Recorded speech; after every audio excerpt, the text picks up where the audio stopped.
আমি ভাই আমার সোজা কথা সাপটা ভাই একটা কথা, আমার সরকার আপনারা আমাকে ভোটে জয়যুক্ত করে আমাকে ক্যাবিনেটে পাঠাচ্ছে, এমপি বানাচ্ছে।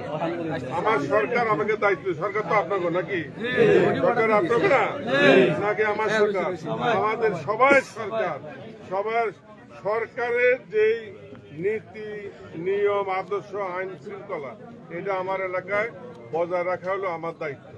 ঠিক আছে, আপনাকে হেফাজত করা, যানবাহনের হেফাজত করা, দোকানপাট হেফাজত করা, নিরাপত্তা দেওয়া, আইন শৃঙ্খলা পরিস্থিতি মানে সবাই স্বাভাবিক রাখা, এটা কি আমার একার পক্ষে সম্ভব? ওসি সাহেবের একার পক্ষে সম্ভব? সবাই মিলে আমরা যদি সহযোগিতা করি তাহলে সম্ভব। সম্ভব না? এখন আমার তখন বাচ্চা ভাই বলতেছে হিতারাম করে আগে বহুত মারছে আমরা এরকম, এটা কোনো কথা হতে পারে না। আমরা প্রতিশোধের কোনো রাজনীতি করি না, আমরা প্রতিহিংসার রাজনীতি করি না এবং ভবিষ্যতেও করবো না ইনশাল্লাহ। মনে থাকবে তো?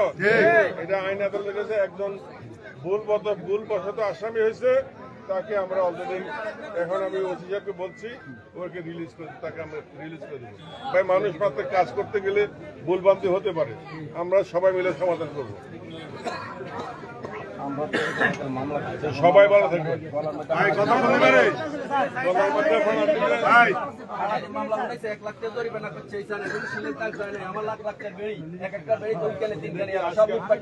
আজকের মামলা পরে কোনো কিছু হয় আমার বলে শনিবারে আলমগীর ইয়েতে 36 বাড়িতে যাওয়াতে আলমগীর